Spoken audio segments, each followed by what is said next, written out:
औज़ु बिल्लाहि मिनश शैतानिर रजीम बिस्मिल्लाहिर रहमानिर रहीम अल्लाहुम्मा सल्लि अला मुहम्मदिन व अला आलि मुहम्मद कुल रब्बि ज़िदनी इल्मा। रिस्पेक्टेड स्टूडेंट्स, बफज़ल रब्बी आज मोरखा 21 जुलाई 2020 हम अपने दर्स व तदरीस के सिलसिले को मज़ीद आगे बढ़ा रहे हैं। आज हम आर्टिकल्स 111 से 113 का मुताला करेंगे।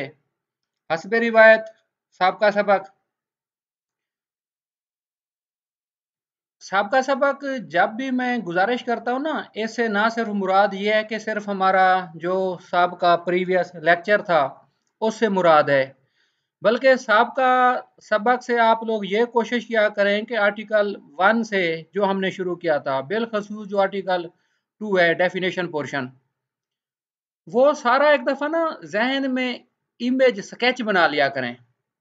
बिलखसूस साबका दर्स को मैं हल्का फुल्का रिवाइज करता रहूँगा ताकि आप लोगों का हाफजा मज़ीद ज़रा बेहतर हो जाए। अब हमने डॉक्यूमेंट्स की बाबत पढ़ा था।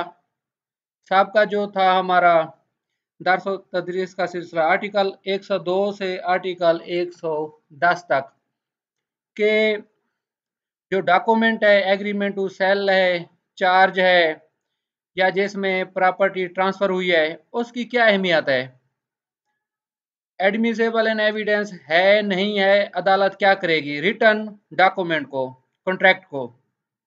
इख्तिसार के साथ मैं ये कहूँगा कि आप ना इस तरीके से उसे देखें। अगर वो डॉक्यूमेंट है हक सच पर मबनी, हक सच पर मबनी आप लोगों को पता है क्या होता है, जेन्युइन मुद्दालय के इल्म में है क्या लिखा जा रहा है, मुद्दई के इल्म में है क्या लिखा गया है, सैन अंगूठे फ्री कैन के हैं, गवान के हैं, लेन देन हुआ है, एक प्रॉपर सही तरीके से एग्जीक्यूट हुआ है, उसमें किसी तरह का कोई अबहाम नहीं है, कोई फ्रॉड नहीं है, अनड्यू इन्फ्लुएंस नहीं है, इंटिमिडेशन नहीं है। तो आप लोग सवाल कल आ रहे थे कि जी अनड्यू इन्फ्लुएंस क्या होता है, इंटिमिडेशन क्या होता है, वो गुजारिश की थी कॉन्ट्रैक्ट एक्ट को अच्छे तरीके से पढ़ें, स्पेसिफिक रिलीफ एक्ट को अच्छे तरीके से पढ़ें, उसमें सारी ये दी गई हैं। और कुछ इसमें क्रिमिनल लॉ की, हमारे पाकिस्तान का जो क्रिमिनल लॉ है उसकी बाबत भी कुछ टर्मिनोलॉजीज इस्तेमाल हुई हैं। और ये भी आप लोगों को पता है कि एट अ टाइम एक शख्स के पास पाकिस्तान कानून का जो दस्तूर है कि remedies at a time available होती हैं, वो एफआईआर भी करा सकता है, सिविल सूट भी दायर कर सकता है, और लोग ऐसे करते भी हैं, लॉ ऑफ टार्स के तहत भी आ सकता है। अब गुजारिश ये करना चाहता हूं कि इंटिमिडेशन क्या है, जोर से ताकत के जोर पर किसी से कोई काम करा लेना, डॉक्यूमेंट उसे धमकी वगैरह दे के। अनड्यू इन्फ्लुएंस क्या है कि एक कोई अथॉरिटी में है, बंदा पावर में है, पुलिस वाले को आप समझ लें कि आमतौर पर लोग डरते हैं कि ये मेरे खिलाफ कोई कार्रवाई नहीं कर देगा, पुलिस वाला कहता है कि मेरे साथ ये मुआहदा करो। अनड्यू इन्फ्लुएंस क्या है, जो फेड्यूशरी रिलेशनशिप होते हैं डॉक्टर का मरीज का, मरीज को पता है कि अगर डॉक्टर मेरा सही इलाज नहीं करेगा तो नुकसान हो जाएगा, डॉक्टर साहब उससे कोई चीज़ महंगे दाम वाली सस्ती ले लेते हैं, इस बाबत कोई मुआहदा हो जाता है। फ्री कंसेंट वाला म्यूचुअल कंसेंसस आप लोगों ने कंट्रैक्ट एक्ट में पढ़ा है। इन शॉर्ट ये है जो डॉक्यूमेंट्री एविडेंस है ना, एक्सक्लूड करती है ओरल एविडेंस को। अगर वो डॉक्यूमेंट नेक नीति पर तैयार किया गया है, किसी तरह का कोई फ्रॉड नहीं है, ट्रांसपेरेंट है सारी ट्रांजैक्शन, हकैक पर हर चीज़ मबनी है, फिर उस डॉक्यूमेंट की हद से ज़्यादा फजीलत है। चैलेंज हो जाते हैं, लोग आके करते हैं, मुख्तलिफ रीजन है हमारी सोसाइटी में, जायदादों का रेट बढ़ जाता है अमूमी तौर पर, या लोग उसे दीगर हमसाए मोहल्लेदार रिश्तेदार कहते हैं कि अल्लाह के बंदे तूने तो बहुत सस्ती जायदाद बेच दी है, ये तो बहुत कीमती थी। कहते हैं अब मैं क्या करूं, कहते हैं कि दावा दायर कर दो, ये झूठे, ये एग्रीमेंट टू सेल झूठा हुआ है, गवाह के साइन नहीं है, तंग करने के लिए दूसरे फरीक को, या दीगर इसमें मुख्तलिफ रीजन हो सकती हैं, आपस में मुखालफत दुश्मनियाँ हो जाती हैं फ्री कैन की, फिर वो सोचते हैं कि गराज कैसे पूरा करना है, फिर वो अदालत में आ जाते हैं। ये हमारा एक कल्चर है इन हालात पर। लेकिन अगर साफ सुथरी पाकीज़ा ट्रांजैक्शन हुई है, इन गुड फेथ हुई है, जहां तक फिर दूसरा फरीक चला जाए कुछ नहीं होगा सिवाय उसे धक्के खाने के। ये था हमारा कल का दर्स। उसमें ज़बान की बात आ रहा था, मसलन कोई अबहाम आ जाता है कि जी ये लफ्ज इसका इस्तेमाल क्या है, या कोई लफ्ज की मिसिंग आ जाती है। जो बेहतरीन रिवाज तरीक़ाकार होता है, जज साहब जो बेहतरीन मुनासिब समझते हैं इस बाबत, वो उसी हिसाब से डील कर लेते हैं। या प्रेपोजिशन जो भी आती हैं, जो अक्ल सलीम कहता है, कानून शहादत आर्डर कहता है, उसके मुताबिक मामला देखे जाते हैं कि यहाँ रिवाज तरीक़ाकार क्या है, कैसे यहाँ कारोबार होते हैं, लेन देन होते हैं, जायदादें कैसे बेची जाती हैं। ये सारे चीज़ें एक इसको इन आर्डर लाया गया है ना कानून शहादत आर्डर में, ताकि कोई ऐसी बड़ा बेहतरीन एक तफसीली ये कानून है कानून शहादत आर्डर का, जो एक एक बारीक मुख्तसर सादा चीज को जेर बहस लाता है। तो ये था हमारा कल का जी 10। जो आज का है हमारा 111 से 113 तक, बहुत दिलचस्प मौजू है। दिलचस्प मौजू इसलिए कहूँगा कि इससे ना माशाल्लाह आप लोग इतनी ज़्यादा दिलचस्पी लेंगे बतौर तालिब इल्म कंपटीशन एग्ज़ाम के। जितने भी हमारे जुडिशरी है, प्रोसिक्यूशन है या अटॉर्नी वगैरह है, और जो हमारे प्रैक्टिसिंग एडवोकेट साहब हैं, उनके लिए एज वेल एज जुडिशरी के लिए, कि इन आर्टिकल्स का अतलाक एज ए होल पूरे पाकिस्तान जुडिशल सिस्टम पर होता है। पहला इसका हुस्न खूबसूरती। दूसरा आप ये कह सकते हैं कि अमूमी तौर पर कानून शहादत आर्डर का सब अदालतों पर अतलाक होता है।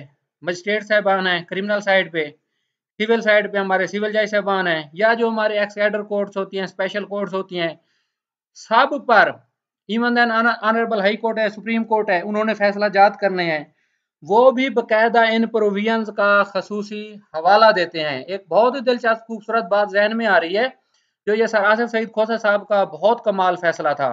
अल्लाह ताला उनकी ज़िंदगी दराज करे, इज्जत दे, सेहत दे। पाकिस्तान के क्रिमिनल लॉ में बेहतरीन शख्सियत हैं। उनका जो सबसे हुस्न था ना, वो आप लोग हम जैसे लोगों के लिए एक बहुत बड़ा लर्निंग ये है कि देखें वो honourable chief justice of Pakistan है। बहुत अदब के साथ गुजारिश करूंगा, बहुत हमारे ऑनरेबल चीफ जस्टिस साहबान गुजरे हैं, हर एक को अल्लाह ने एक अपनी अता दी है। जज में बहुत क्वालिटीज होती हैं, अल्लाह का पसंदीदा इंसान होता है। खुदा जब किसी को चुनता है तो कुछ देख के ही रब्बुल इज्जत उसे इज्जत देता है। जैसे खोसा साहब की मैं गुजारिश कर रहा था कि अब जो इनकी तहकीक की खूबी थी ना, शायद जो मेरा नाके सिल्म है किसी और जज साहब में मैंने नहीं देखी। मेरी ये लाइल्मी है, या आप कह सकते हैं गफलत है, कि मैंने दीगर का मुताला बिल्कुल नहीं किया। थोड़ा सा सर खोसा साहब के बारे में जजमेंट्स वगैरह देखी। अब फाल्सास एंड योनो, फाल्सास एंड ओमनीबस कभी पढ़ें, कितनी बड़ी तहकीक है। ये होता है शौक, आप जैसे मेरे जैसे लोगों के लिए एक मोटिवेशन है कि देखिए honourable chief justice of Pakistan है, इसके बावजूद भी इतनी मेहनत कर रहे हैं। अल्लाह की ज़ात इस मेहनत का अजर देती है, और ये आइंदा आने वाली नस्लों के लिए बेहतरीन असासा होता है इंसान का। अब आज का मौजू बिलखसूस हम इस तरफ आ जाएं, तो पहली जो स्लाइड आप लोग देख रहे हैं ना, इसमें मैंने लिखा है ऐलान अदालत। अब ऐलान क्या होता है? ऐलान किया जाता है किसी बात को आम लोगों तक पहुंचाना हो, अमूमी तौर पर हम उसे ऐलान कहते हैं कि जी ये हो गया वो हो गया। अब लफ्ज है नोटिस, इतला होता है इसका मफहूम। उर्दू में इसे ऐलान भी कहते हैं। जब अदालत नोटिस करती है तो उसको आगाही होती है कि भाई आप आ जाएं, उसे इंटीमेशन होती है, इतला, इतला, ऐलान, ऐलान अदालत। अब ये 111 से 113 तक प्योरली 100% अदालत को ये मामला डील करते हैं। इस बाबत वकला साहबान ने अदालत को असिस्ट करना होता है। अब इसकी बाबत मैं ये गुजारिश करना चाहूँगा कि जो आज तक हमने अभी पढ़ा है कि मुदई है, कंप्लेनेंट है, कंप्लेनेंट अगर है, फौजदारी मुकदमा है, तो उसे प्रूव करना पड़ेगा, उसे सारे चार्ज प्रूव करने पड़ेंगे, अपना केस साबित करना पड़ेगा, तो मुल्जमान को सजा होगी। सिविल सूट का भी यही तरीकाकार है। अब दो चीजें हम शुरू से पढ़ रहे हैं, फैक्ट्स इन इशू और रेलिवेंट फैक्ट। लेकिन ये 111 से 113 तक एक्सेप्शन है इस जनरल रूल की, पूरे जनरल रूल की, पूरे क्यूएसओ की, कि फरीकैन को फैक्ट एंड इशू और रेलिवेंट फैक्ट प्रूव करने की ज़रूरत नहीं है।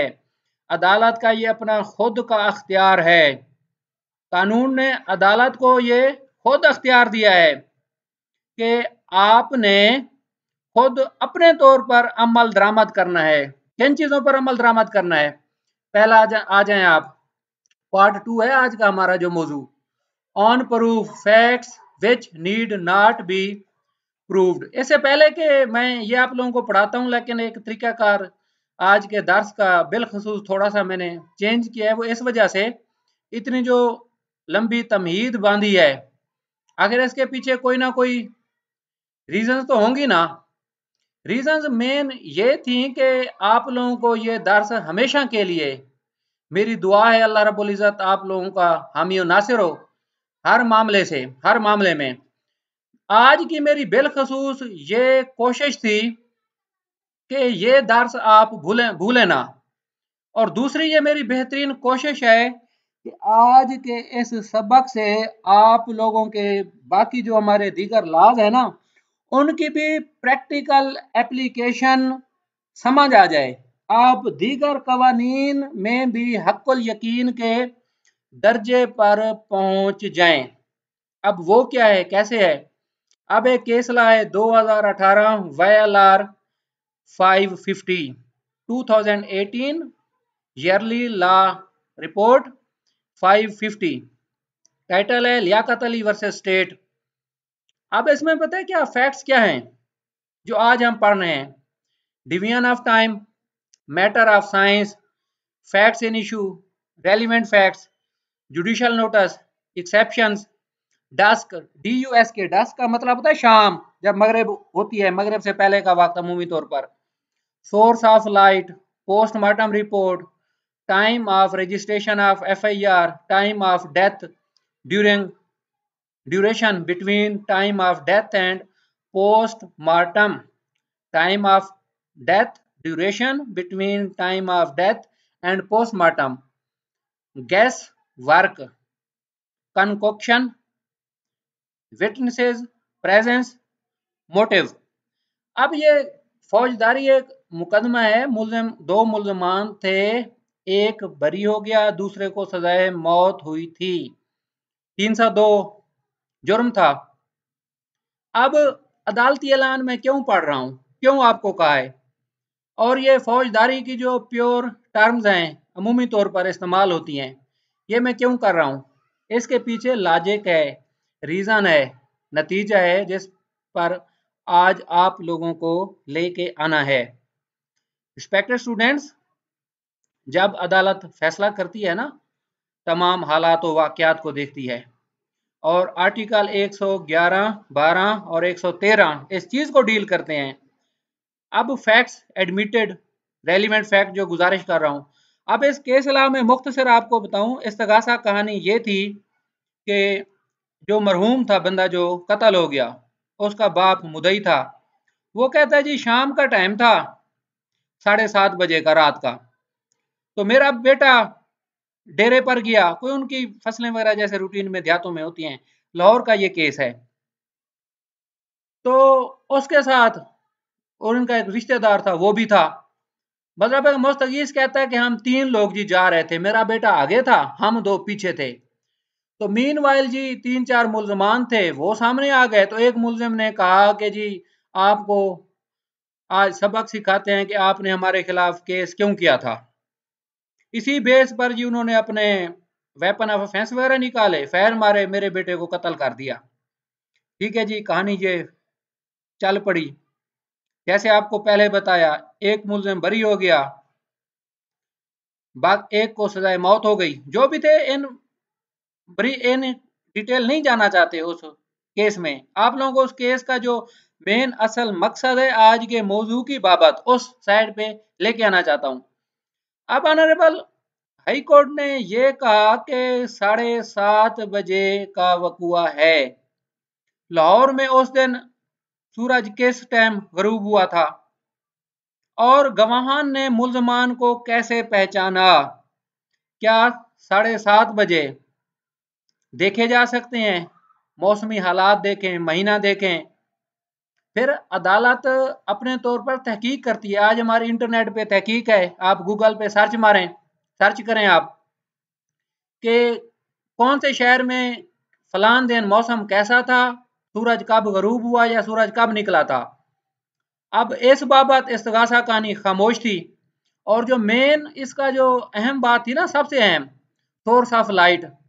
अब भाई पहचाना कैसे? अक्सर जो आप लोग बल्ब की बात सुनते हैं ना कि बल्ब नहीं पेश किया गया, बल्ब नहीं पेश किया गया। अब इंतहाई अहम बात है कि देखा कैसे, सोर्स ऑफ लाइट जो इंतहाई अहम शहादत का नुक्ता है, हिस्सा है।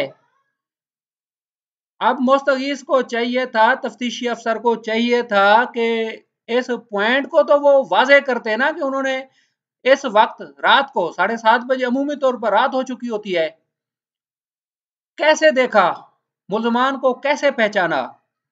ये था सारा मेन पहला जो डेंट बहुत बड़ा पड़ा। और फौजदारी की बुनियाद मैंने आपको बताई ना, रसूल अकरम सल्लल्लाहु अलैहि वसल्लम की हदीस अमूमी तौर पर अदालतों में जज साहबान, हाई कोर्ट, सुप्रीम कोर्ट इसको कोर्ट करती है कि अगर 100 गुनहगार भी रिहा करने पड़ जाएं तो कर दें, लेकिन एक बेगुनाह को सजा ना दें। अब आप खुद देखें अक्ल सलीम क्या कहती है, कैसे उन्होंने पहचाना इस वक्त रात को। अब रेलिवेंसी को आप देखें ना, पहले जो इसका इंट्रोडक्टरी था फैक्ट्स पर, शुरू में डेफिनेशन पोर्शन पर, उस पर मैंने काफी सैर हासिल गुफ्तगू की थी। सारी ये बातें अब जो कर रहा हूं उस लेक्चर में सारी मौजूद हैं। मैंने कमाद की फसल की मिसाल दी थी, कोई वकील साहब इतने अल्लाह ने उन्हें बसीरत दी थी। कमाद की फसल थी, रात का टाइम था, बहुत तेज हवा चल रही थी कमाद की फसल की। जब जोरों पर हो, मतलब फुल तैयार हो कमाद की फसल, और जब हवा चले आवाज कैसे आती है। और जब खास को रात का, खास कर रात को जब धुंध वगैरह हो, बहुत ज्यादा धुंध हो, तो कैसे पहचाने जाते हैं। ये वो चीजें हैं जो अदालती नोटिस में आ जाती हैं, प्रूव करने की कोई जरूरत नहीं है, एडमिटेड होते हैं। अब कैसे, मसलन के एक जनरल सी बात है, हमारे यहाँ दिसंबर में, जनवरी में, मिसाल दे रहा हूँ, धुंध हो जाती है हद से ज्यादा। आपको 2, 3, 5 फुट पर बंदा 10 फुट पर नजर आएगा? नहीं आता अमूमी तौर पर, जब इतनी ज्यादा धुंध होती है। 20 फुट पर, 50 फुट की मिसाल ले लें, नहीं आता। वो कहे कि जी 100 फुट पर मैंने पहचाना। अब अक्ल सलीम इसको मानती है? नहीं मानती। ये है आज का हमारा दर्स। इसको रेलिवेंट इस वजह से रिलेट कर रहा हूं, बहुत गौर से सुन लें कि मेरे बहन भाइयों, जब अदालत में इस तरह के मामलात आ जाते हैं ना, अदालत अपना जुडिशल विस्डम इस्तेमाल करती है। अल्लाह ने उसे जो बेहतरीन जहन दिमाग दिया है, क्या ऐसा मुमकिन है इस तरह के हालात में? अगर मुमकिन नहीं है तो बरी कर दें, डायरेक्ट बरियत का केस बनता है। झूठ बोल रहे हैं गवाह, मौके पे नहीं थे, अंधा कत्ल था। अब इसका जो दूसरा था ना, सोर्स ऑफ लाइट, आप पोस्टमार्टम रिपोर्ट को देखें। अक्सर जो सर खोसा साहब के ना काफी फैसला जात में ये बातें लिखी हुई हैं। अब अमूमी तौर पर जनरली जो बात आ जाती है, कत्ल अंधा होता है, लेकिन वो किसी के पेटे डालना होता है, मुखालफिन के, दुश्मनों के। अब मसलन सुबह किसी फैमिली को पता चलता है, अल्लाह ना करे उनका बंदा कत्ल हो गया, थाने इतला हो जाती है। पहले ये होता था, अब तो कंप्यूटराइज्ड हमारे हैं ये रोजनामचे वगैरह, पहले वो रजिस्टर होते थे, वहां रोजनामचा रोक देते थे। अब वो बाद में बताऊंगा रोजनामचा क्या होता है या कैसे रोकते हैं। मुख्तसर ये कि एफआईआर की टाइमिंग तो लिख लेते हैं, ये इस वक्त हुई, लेकिन दर हकीकत एफआईआर उस वक्त नहीं होती, डिले हो जाता है 5, 7, 8 घंटों का। मुस्तगीस पार्टी अपनी पूरी कहानी फिट कर लेती है वकला साहबान से मशवरा करके, या दीगर उनको कोई मुशीर मिल जाता है, एफआईआर हो जाती है जी। अब जब पोस्टमार्टम होता है मरहूम का, टाइम ऑफ डेथ आ जाता है। क्या इस्तगासा कहानी में क्या हुआ जी? इस्तगासा कहानी तो ये है जी, मेरे सामने फैर मारा गया, मेरे सामने छुरी के फैर किए गए, उस वक्त ये टाइम था। लेकिन पोस्टमार्टम में डॉक्टर साहब बता देते हैं कि मरहूम का टाइम ऑफ डेथ प्रोबेबल जो था, कब ये फौत हुआ, और पोस्टमार्टम जो रिपोर्ट है कब बनी, उसकी ये उसका एग्जामिनेशन कब हुआ डेड बॉडी का, to determine the cause of death. इसमें बहुत बड़ा डेंट पड़ जाता है। मसलन के 12 घंटे, 14 घंटे, 16 घंटे पहले मरहूम को कत्ल किया गया, लेकिन एफआईआर उसी हिसाब से अगर देखें तो उसमें 5-6 घंटे बनते हैं। फिर बताएं डेंट पड़ गया या नहीं पड़ गया। अब ये गैस वर्क पर काम करते हैं, कंकोक्शन, यही मैं आपको बता रहा हूँ। ये था हमारा पहला केस ला, बताने की इस वजह से शुरू में तमीद बांध रहा हूँ ताकि आप लोगों को सही समझ आ जाए। अब ये दूसरा है 2015 VLR 2678 Azad Jammu and Kashmir का। टाइटल है मोहम्मद अयूब खान वर्सेस मोहम्मद आज़ाद खान। अब की पॉइंट्स देख लें। सूट फॉर डिक्लेरेशन है, ये हमारा स्पेसिफिक रिलीफ एक्ट के तहत दावा दायर होता है। अब इसके फैक्ट्स ये थे, मुख्तसर सुन लें। मुदई के बाप ने किसी दौर में कोई बयान दिया था और दावा वापस ले लिया था। ठीक है जी, ये रिकॉर्ड सारा कुछ हो गया। अब ये प्रीवियस जजमेंट अदालत की बन गई। आर्टिकल 54 को देख लें आप लोग। अब देखिए इसका मेन क्या था। No fact of which court will take judicial notice need be proved. अब देखे ना, मैं मिसाल दे रहा हूं कि मुदई का बाप खड़ा, ये मुदई खड़ा हो गया जिसके बाप ने अदालत में 5-10 साल 20 साल पहले, मिसाल दे रहा हूं, कोई बयान किसी हक में दे दिया। फिर बयान जब दे दिया तो जी मिसाल के तौर पर यह बयान दिया होगा जी दावा डिग्री किया जाए, मुझे कोई एतराज नहीं है। ठीक है जी, मुद्दालय होगा उसमें मुदई का बाप, तो दावा डिग्री हो गया, रिकॉर्ड का हिस्सा बन गया, मिसल माफिज खाने पहुंच गई, दाखिल दफ्तर वगैरह हो गई। अब मुदई खड़ा हो जाता है, मुख्तलिफ वजूहात होती हैं कि जी मेरे बाप के साथ फ्रॉड हुआ है, ये हमें पता नहीं था, कोई और बंदा पेश किया गया, इस तरह की बातें होती हैं। जब अदालत सारे हालात और वाकयात देखती है ना कि ये बिल्कुल ठीक हुआ था, कोई रीज़न नहीं बनती, तो अदालत जुडिशियल नोटिस लेके ना जो सेकंड सूट है उसको खारिज भी कर सकती है। ये चीज़ें रेलिवेंसी से मुतलका ये था। अब तीसरा आप केस ला देखें, 2014 CLC 1110 सिंध का है ये, मुसम्मात वजीरा वर्सेस डॉक्टर हबीब अहमद सिद्दीकी। अब की पॉइंट्स देख लें। Order 7 rule 11 rejection of plaint कब होती है, क्या हालात वाकयात होते हैं। PSO आर्टिकल 111 से 113 तक। अब स्पेसिफिक रिलीफ एक्ट का भी जिक्र है। Agreement to sell second round of litigation में दावा दायर हुआ। Plaintiff filed the second suit with ill will and malified intention। अब फर्स्ट राउंड ऑफ लिटिगेशन था, उसमें प्लेंटिफ हार हो गया, दूसरा दावा दायर कर दिया किसी और ग्राउंड पर, काज ऑफ एक्शन और बना दी एग्रीमेंट टू सेल के तहत प्रीवियस डेट्स वगैरह में। अब alleged agreement to sell was executed during pendency of suit still. अब देखें ना मेन 711 का, stillborn suit should be buried at its inception stage in the interest of litigation and judicial system order based on proper application of law। मुख्तसर देख लें, पहले मुदई ने दावा दायर किया, हारता गया, आगे पता नहीं बड़ी अदालतों तक कहां तक गया, हार उर गया।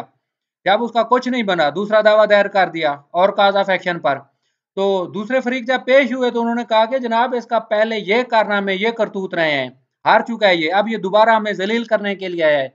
जब वो टेस्टेड कॉपी सारी दे देंगे, 711 लगाएं आप, बाढ़ भैया नहीं ला, बन रहा है या नहीं बन रहा, काज ऑफ एक्शन के ग्राउंड आ रहे हैं या नहीं आ रहे। अब जुडिशियल नोटिस अदालत ने लेना है। जो प्रीवियस जजमेंट्स हैं, टेस्टेड कॉपीज पेश कर दी गई हैं, पाकिस्तानी लॉज क्या है, इस पर बेहतरीन इंसाफ क्या हो सकता है। दोबारा शुरू रोला मामला, बदनियती शुरू हो गई है, जब बदनियती हो तो उसे शुरू से ही दबा कर दिया जाए। 711 का ये मकसद है। 111 से 113 तक का अतलाक इस वजह से है जो अब आप लोगों को बताने की कोशिश कर रहा हूं। नेक्स्ट केस ला पे आ जाएं। मोहम्मद अकरम वर्सेस सैयद इमराव अली शाह 1998 CLC 2228 लाहौर का फैसला है ये। Second appeal under section 100 CPC आप लोगों को पता है। Relevancy and mode of proof, oral evidence, objections raised at any stage, document admitted, exhibited, no objection. अब इसका ये था, सेकंड अपील आ गई जी अदालत में।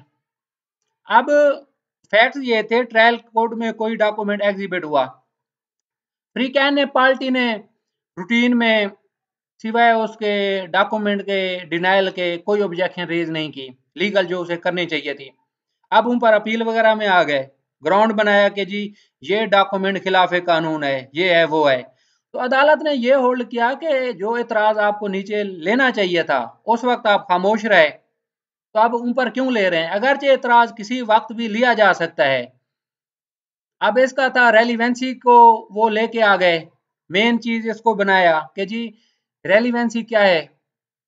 आर्टिकल 18 को आप देख लें, सेकंड अपील जो पहले फैसला जात हो चुके हैं वो। इस बुनियाद पर आर्टिकल 111, 12, 13 का इस केस में अतलाक किया था कि आर्टिकल 18 रेस जेस्टे का प्रिंसिपल था। इस निस्बत से ये केस लाए। अब नेक्स्ट आप देख लें, Shafi Mohammad versus state 2008 PLD 480 Karachi. अब देखें वही जो सबका पढ़ चुके हैं, 30 years old registered document article 100, court to take judicial notice and give weight unless it is disproved, वही आर्टिकल 111। अब देखें ना, अकले सलीम नहीं मानती, मानती है। 30 साल 40 साल पुराना कागज है, रजिस्टर्ड है। अब उसको वो अक्सर है ना ऐसे मजाक में गपशप कहते हैं कि पुराने मुर्दों के जी जो मर चुके हैं दोबारा कब्रें उखाड़ने आए हैं। ये हमारे आमतौर पर वकला साहबान ये अल्फाज इस्तेमाल करते हैं दौरान बहस। किसी हद तक बात ठीक होती है, सोया रहा है ये 20-30 साल 40 साल, अब इसे पता चला इसके साथ फ्रॉड हुआ है, अब उसने साबित करना है ना। अब ये नहीं कि प्री सपोज जहन बना लेना है जज साहब ने या वकील ने कि नहीं ये है ही फ्रॉड। हो सकता है फ्रॉड, लेकिन बज़ाहिर यह है कि इस तरह के डॉक्यूमेंट्स को वेटेज हद से ज्यादा दी जाती है, इतनी ज्यादा इनकी अहमियत नहीं होती। अब ये सारी तमहीद थी आप लोगों को इस पर लेके आने का, आज सारा मकसद था। अब 111 आर्टिकल 111 को अब हम दोबारा देख रहे हैं। Facts judicially noticeable need not be proved, the facts of which the court will take judicial notice is not need to be proved. जो सारी बहस की है इसको उस पर अतलाक ले हैं। अगेन रिपीट कर रहा हूं, जो अटेस्टेड कापीज हैं अदालतों के पहले जो फैसला जात हैं, अकले सलीम उन पर क्या कहती है। अगर अकल तस्लीम करती है 7-11 का बेहतरीन केस बनता है, ये सिर्फ जलील करने के लिए हैं फ्री के मुखालिफ को, तो फौरन 7-11 का अतलाक कर दें। अब फैक्ट्स एडमिटेड कैसे, गर्मियां सर्दियां धूप बारिश दिन शहरों के फासले, वो एडमिटेड चीजें हैं जो मान लेते हैं। अब देखें ना, मैं मिसाल दे रहा हूं, चलो इसी बात को थोड़ा सा आगे बढ़ाता हूं। इस्तगासा कहानी ये है कि जी गुजरांवाला का वकूआ है। कैसे देखा जी, मुस्तगीज कहता है जी मैं लाहौर से रवाना हुआ, मिसाल दे रहा हूं, टाइमिंग को ऐसी आ जाती है कि जी 20 मिनट बाद मैं पहुंच गया लाहौर से गुजरांवाला। अकले सलीम मानती है या 30 मिनट का है। इस तरह के छोटे छोटे बारीक होते हैं। अब जाई साहब ने फासला देखना है दोनों शहरों का, उसका ये देखना है कि किस चीज पर आया है। हाँ ऐसा हो सकता है अगर उसके पास जहाज है, वैसे मिसाल दे रहा हूं, फिर साबित करना पड़ेगा। जब ये जहाज तो नहीं आया ना एविडेंस में ये कार आई होगी या पब्लिक ट्रांसपोर्ट आई होगी। इन चीजों को आप लोगों ने अच्छे तरीके से देखना है। ये हमारा आर्टिकल 111-12 को देख लें। अब court shall take judicial notice, वही टाइम वाला जो था। जियोग्राफिकल डिवीजन कैसे कि कौन कौन सा शहर कहाँ पे है, कौन कौन से मौजा जात इलाका जात कहाँ कहाँ पे हैं, ये भी इनमें आता है। सूरज कब गरूब होता है, सारी साइंस की जो चीजें होती हैं, आर्ट की जो चीजें होती हैं, ये इसमें सारी शामिल हैं। अब ये देख लें कि आल पाकिस्तान लाज, मैंने जानबूझ के लिखा है PPC CRPC PLD SCMR। जब ऑनरेबल सुप्रीम कोर्ट ने कोई क्वेश्चन ऑफ लॉ पे फैसला कर दिया है जो बाइंडिंग है हर हालत में, जो मैंने साहब का दर्स में आप लोगों को 342 का 345 का बताया था। अब सर खोसा साहब का है फैसला 489F की बाबत कि अगर प्री अरेस्ट में बयान दे गया है तो ये फोर्स ऑफ लॉ की हैसियत रखता है, मजिस्ट्रेट साहब हर हालत में बरी करेंगे। ज्यादा बारीकी ये नुकता नहीं बताना चाहता, साहब का मैं अच्छे तरीके से बता चुका हूँ। Articles of war for the armed forces, अब ये जवाबते जंग, आईने जंग, कॉन्स्टिट्यूशन जो तरीकाकार हैं, लॉज हैं, रूल्स हैं, ऑर्डर्स हैं, पॉलिसी है जंग की बाबत, जो रिटर्न डॉक्यूमेंट्स हैं कि असूल जवाबे जिसमें तय किए गए हैं कि जवाबते जंग क्या हो सकते हैं। The course of proceedings of the central legislation, मिसाल इसकी दी है, क्या मिसाल दी है कि statement of objections and reasons की, deals of all the courts in Pakistan, मुहर स्टैंप जिसे कहते हैं, एडमिरलिटी मैरीटाइम नोटरी पब्लिक का हो गया, और कोई ऐसा फर्द जिसे कानून ने अथॉरिटी दी हो कि अपनी वो मुहर इस्तेमाल कर सकता है, कि अदालत उसकी मुहर को एग्जामिन कर सकती है, उस पर नोटिस ले सकती है। मिसाल दे रहा हूँ, क्या जैली है या उस तरीके से नहीं है, इस तरह की बातें आ सकती हैं। अब नेक्स्ट देखें, the session of to office names titles functions and signature of that person if such factum is notified in the official gazette. इसका ना वेरी सिंपल आप देखें, जब क्या में पाकिस्तान हुआ, कोई ऑफिसर इंडिया से पाकिस्तान में आए, मिसाल दे रहा हूँ, तो वो पाकिस्तान में किस कानून के तहत है? इंडिया में तो अफसर थे, पाकिस्तान में किस अफसर किस कानून के तहत अफसर बन गए? इस नजरिए से जरा इस बात को सोचिएगा। नेक्स्ट पे आ जाए जी, the existing title and national flag of every state और sovereign recognised by the federal government. अगर कोई झंडे की बाबत कोई मामला आ जाता है अदालत में, या अदालतें क्या उसको समझती हैं कि ये तस्वीर किस मुल्क की है, कहाँ पे था, वकूआ कहाँ है, कि गैर मुल्क कोई जुर्म हुआ या कोई मामलात थे, या वहाँ कोई झंडा देखा गया, या फ्री कैन का मौक़िफ़ है मैं इस मुल्क में था, मैं उस मुल्क में था। इस तरह की बातें वेरी करती हैं। अब ये नेक्स्ट मैंने जानबूझकर लिखा है, very very important, division of time, geographical division of the world, public festivals, facts and holiday notified in the official gadget. अब जो त्यौहार होते हैं या फिर मेला जात होते हैं, उन पर क्या हालात व वाकयात होते हैं, जैसे आपको पता होना चाहिए ना, नेचुरल चीजों का, हालात व वाकयात का। इस इलाके के जहाँ जैसे आपकी पोस्टिंग होती है, वहाँ कौन कौन से तरीकाकार हैं, कौन कौन से फेस्टिवल कैसे होते हैं, वहाँ का रिवाज तरीकाकार क्या है, वहाँ जराइम कैसे होते हैं, या अगर वहाँ प्रॉपर्टी के लेन देन होते हैं खास मौकों पर तो कैसे होते हैं, इसकी ये मिसाल दे रहा हूँ मैं। नेक्स्ट देखें, territories under the domain of Pakistan. अब ये आज़ाद कश्मीर को, गिलगित को आप देखें, सॉरी आज़ाद कश्मीर को दोबारा गुजारिश कर रहा हूँ, इसकी क्या हैसियत है? सिविल लॉ के मुताबिक ये फॉरेन कंट्री शुमार होता है, हालांकि हमारा पाकिस्तान की शार है, जान है हमारी पाकिस्तान की आज़ाद कश्मीर, लेकिन एक कानूनी नुक्ता नज़र से उसका ये दर्जा है। कमेंसमेंट नेक्स्ट देखें, continuance and termination of hostilities between Pakistan and other state और बॉडी ऑफ पर्संस। ये एक हॉस्टिलिटी, दुश्मनी, मुखालफत है। अब पाकिस्तान इंडिया के साथ पुरानी दुश्मनी आ रही है, इंडिया के साथ मामला अदालतें और नेचर से देखती हैं, और माले के साथ और नजर से देखती हैं। नेक्स्ट देखें, the territories under the domain of Pakistan, Pakistan में कौन कौन सी टेरिटरीज, इलाका जात वगैरह हैं, ये वो। अब नेक्स्ट देखें, names of the members and officers of the court. अब जो अदालती एहलकार होते हैं ना, वकला साहबान होते हैं, उनके नाम, बल्दियात, उनके तरीक़ाकार, उनका कोड ऑफ कंडक्ट, उनकी मुलाजमत, कोई भी इन इशू अगर अदालत में मामला आ जाता है, क्योंकि वो लोग अदालत को असिस्ट करते हैं, सारा अमला उसकी बाबत मुख्तलिफ मामलात आ भी जाते हैं, होते भी हैं मुख्तलिफ कार्रवाइयों में, फिर उसी हिसाब से जैसा मामले को देखेंगे।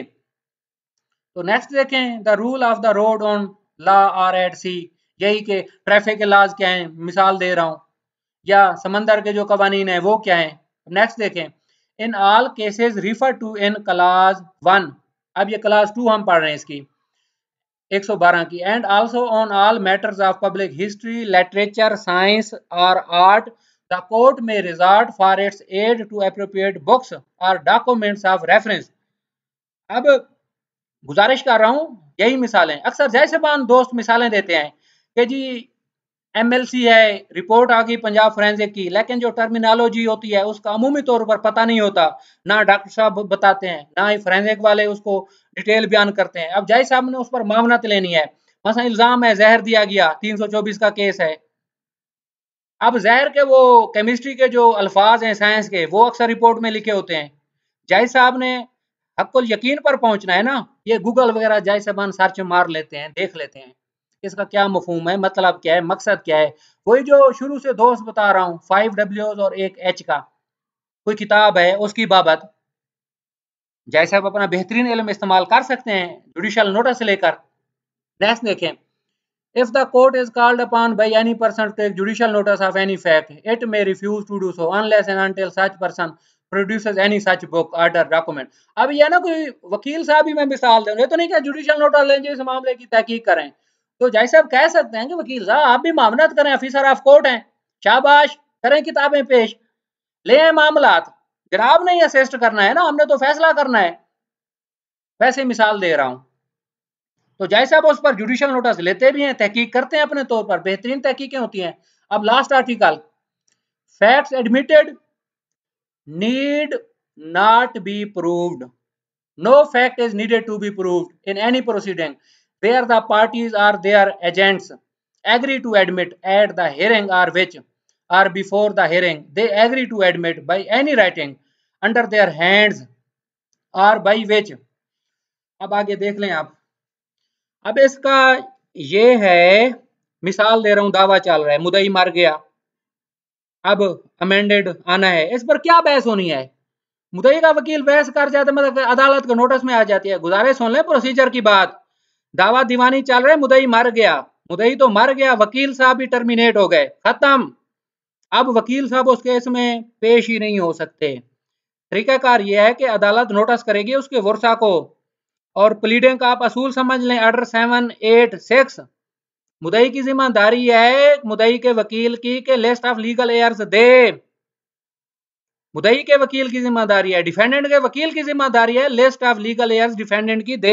एक दूसरे का ये ख्याल रखें, कल को मर जाएं। ये लिखा हुआ है ऑर्डर 8 में, 826 देखें, वैसी मिसाल दे रहा हूं। इस तरह की बातें। अब मर गया, किसी ने क्या एतराज करना, एडमिटेड फैक्ट्स हैं, मुरम्मा आ जाएगा अर्जी दावा, या मुरम्मा जवाब दावा आएगा, मुद्दा अलय मर गया, या कोई पार्टी बयान देना चाहती है दे दे बयान। अब जो एडमिटेड दोनों साइड से हैं, ला जो जिन पर वाजे क्लियर है, क्या हो सकता है? फौजदारी मुकदमा चल रहा है, मुलजिम मर गया, क्या होगा? गया केस। जब पहले एडमिशन आ जाए, बाद में एडमिशन आ जाए, अदालत ने सारे उस हिसाब से देखना होता है, सारा उस चीज को डील करे जो पहले मैं बता रहा हूं। अब अर्जी दावा, जवाब दावा, फर्स्ट राउंड ऑफ लिटिगेशन, कोई एडमिशन हो चुके हैं, matter in issue, relevant fact की बाबत, सारे मामला अदालत ने अच्छे तरीके से लिख दिए हैं, फैसला आ चुका है। अब दूसरे सेकंड राउंड ऑफ लिटिगेशन में बेहतरीन ग्राउंड है 711 का। इस तरह की बातें। अल्लाह की ज़ात आप लोगों की हामी और नासिर हो। आज का लेक्चर रूटीन से ज़रा हट के है, तहकीक का काम हुआ है, आप लोग इसे सुने, देखें, समझें। कोई सवालात हो तो बताइएगा। अल्लाह आप लोगों का हामी और नासिर हो। फी अमानिल्लाह। अस्सलामु अलैकुम वरहमतुल्लाहि वबरकातुहू।